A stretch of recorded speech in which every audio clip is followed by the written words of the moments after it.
And with that phrase in mind, we welcome in football analyst Sam Acho. And Sam, let's go through those 3 NFL teams attributed to New York. No, 2 of them play in Jersey. Sam, we're going to have to find some interviewing with these, though, man. We'll start with seniority.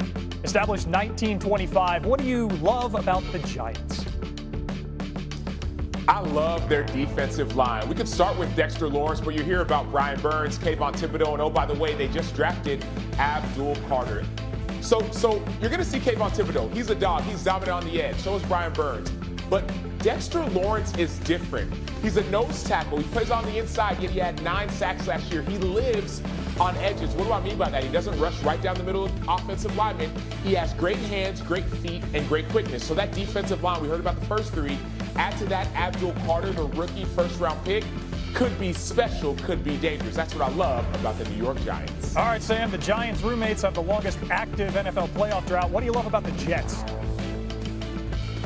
I love their new head coach, Aaron Glenn. Why do I love Aaron Glenn? Because not only is he a former Jet, but he comes from the coaching tree, if you will, of Dan Campbell. He spent the last 4 years with the Detroit Lions as the defensive coordinator. Dan Campbell was a head coach there. They started 3-13, ended off 15-2. What if there could be a turnaround in New York? We need a New York team, Sam, that's a little easier on the eyes. What do you love about the Bills? I love the maturity level of Josh Allen. My last year in the NFL, Josh Allen was going into his 2nd year in the NFL. He was this bright-eyed, baby-faced kid. Now he's the face of the league and a league MVP. I got a chance to talk with Von Miller last year, his teammate, and Von talked about how much that both of them have matured, but specifically Josh Allen, his level of growth and maturity, and I love that about Josh Allen and the Buffalo Bills. All right, so that's the outlook for some teams. Let's do a personal flashback. You played in this league for nearly a decade. What is your favorite New York football memory? Oh, it's got to be picking off Eli Manning of the New York Giants. Yes, it was my 2nd year in the NFL, and I don't know if there are any other Hall of Famers that I've intercepted. And yes, the ball is tipped up in the air. But at the end of the day, I picked it off and returned it for about 2.5 yards. And so that's my favorite memory. I was playing with the Arizona Cardinals at the time, and getting a chance to pick off a Hall of Famer, come on now, what's better than that? Hey, man, I asked your favorite memory. That counts all the same. Sam, we're coming off the Nathan's hot dog eating contest. You played linebacker. You're friends with some big dudes. Who's an NFL player that you think could dominate in that event? Oh, it's not the biggest dude, not an offensive lineman nor defensive lineman. No, it's George Kittle. And the reason why I think it's George Kittle is that George Kittle is just intense enough, just weird enough, just goofy enough, not only to enter a competition like a hot dog eating contest, but train his body and mind to win it. Think about it, Joey Chestnut, he's eating 70 hot dogs. He's not the biggest guy, 6'1", 223. George Kittle ain't the biggest guy either, and so I think that George Kittle would be the perfect candidate, not just to train for a hot dog eating contest, but also to win it. I love it you say he's not that big of a guy. He ain't Trendon Holiday over there, man. He's an NFL tight end on his way to the Hall of Fame. Big fella Sam Acho, thanks so much for joining us. He ain't 6'5", 350, you know, so he's not Calais Campbell, but I get what you're saying. Sam, thanks so much, man. Happy 4th to you and the family. Surrounding the Steelers this offseason, we've decided to put together a segment we call Statements of Steel. Yes, very serious. Jeremy, what do you want to say about Mike Tomlin?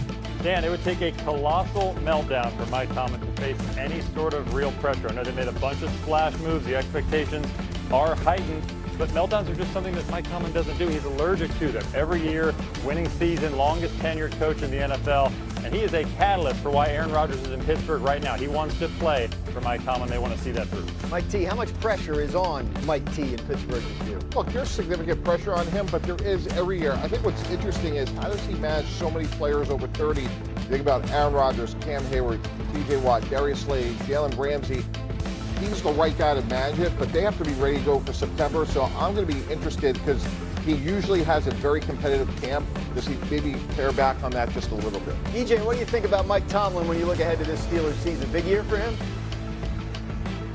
Yeah, it's a huge year for Mike Tomlin. I'll say this, Aaron Rodgers is going to help Mike Tomlin and the Steelers team deliver their first victory in the playoffs since 2016. And the big reason is the mesh with Arthur Smith is now the play caller there with Aaron Rodgers. When you look at A-Rod and his tenure as an NFL quarterback, under center play action passes is when he plays his best football. In the past 5 seasons, he has a 55 to 5 touchdown to interception ratio. You look at that with Jonnu Smith adding to that offense as a tight end and a receiver. I'm expecting to win in the first round of the playoffs for the Steelers with Aaron Rodgers. It's interesting because it's been a long time since Aaron Rodgers or the Steelers has won a playoff game. Do you agree with EJ that he is set up for success in Pittsburgh this year? I do. The 2 tight end sets has a chance to be lethal for Aaron Rodgers and the Steelers offense. Acquiring Jonnu Smith, who was one of the best in yards after catch last year.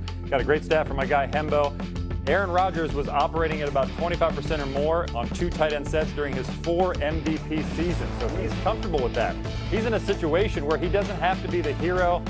The questions are around the league, really. Will he acquiesce to Arthur Smith? And, will he run the Aaron Rodgers system or will they run Smith's system? My sense is that he's going to be able to be the guy maybe 3 or 4 plays a game. He can put the cape on and be the hero. But for the most part, he is a game manager at this stage in his career. Look, when you sign somebody in June, there is no acquiescing. You are adapting. This is the offense that we've been installing. This is what everybody's been working through all spring and going back last year with Arthur Smith. I do think that Jonnu Smith is a good sort of addition, as Jeremy alluded to, but I think Caleb Johnson, as we've talked about, 3rd round pick out of Iowa. If they can get the run game going for a 42-year-old quarterback, that'll be his best friend. Arthur Smith wants to get that run game going. We got one more statement of steel. What do you got on TJ Watt? Let's go. Let's get this deal done. There's been plenty of negotiations. You don't do everything you've done from DK Metcalf, Aaron Rodgers, everything we talked about, and not sign a homegrown Hall of Fame first ballot player in TJ Watt. And I'm not sure what we're waiting for. We know Trey Hendrickson's dealing with his contract in Cincinnati. We know Michael Parsons is dealing with his contract with Dallas. So if I'm Pittsburgh, I'm going right now. The day I make that Jalen Ramsey trade, I'm calling up TJ Watt's agent and saying, hey, look, we have plenty of room to get this done. Let's go. Let's get it done. It's only going to get more expensive. Jeremy, what is going on with those negotiations? Yeah, Dan, when I talk to people with the team, the message is pretty much the same. It's that, hey, we're working on this. We want TJ Watt to be a Steeler. There's not really a sense of trying to trade him. Some of the trade talk has been surprising league-wide. Talking to other teams, they feel like the Steelers want to make him a legacy-type player that will be there long-term. It's just, and the Steelers acknowledge this, these negotiations are tricky because the money is so massive now. We're talking about maybe making him the highest-paid edge rusher in the NFL, $40+ million per year. There are a lot of details that come with that. But the feeling of that with Trey Hendrickson. EJ, what do you, when you look at the situation the Steelers are in with TJ Watt, what goes through your mind? Well, the biggest thing is you do all these transactions in the offseason. You're patient for Aaron Rodgers. You draft some really good players like Caleb Johnson to help the run game. You bring in DK Metcalf, Jonnu Smith. Everybody's getting paid.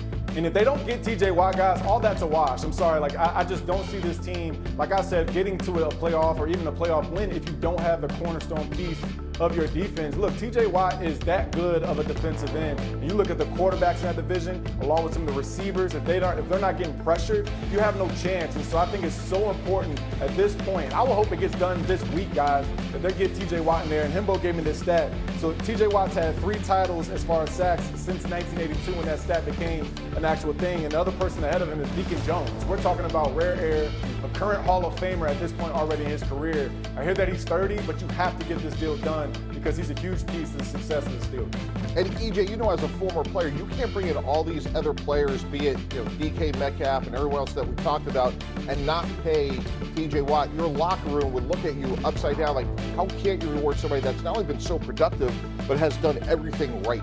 So what's fascinating about this situation this week is Adam Schefter's report a couple days ago that teams are kind of monitoring this, right? Like pondering the idea of can they eventually trade for him if things go south with Pittsburgh. Pittsburgh still doesn't want to consider that possibility.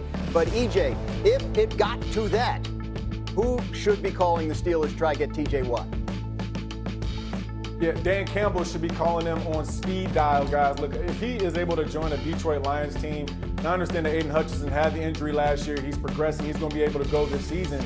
You would imagine this is a team that's already ready to go throughout the playoffs, and I think they're a pass rusher away, along with Aiden Hutchinson, to win a Super Bowl. So if I'm a team like Detroit Lions and TJ Watt all of a sudden becomes available, I am calling the Steelers day in, day out until that deal gets missed, discipline, all those things that you see from TJ Watt throughout his entire career.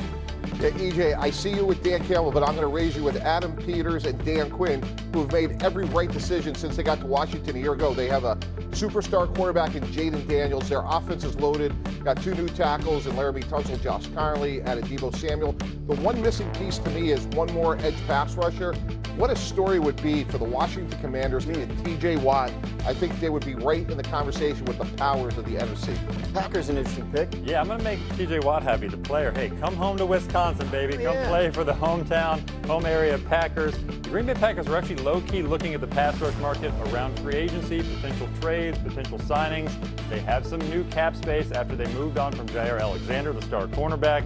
Why not use that money? Make TJ Watt the highest paid edge rusher. Yeah, and I went with Buffalo because I feel like they're this close, right? This close to shifting the balance of power in the AFC in their favor. Landscape when they made one trade with a big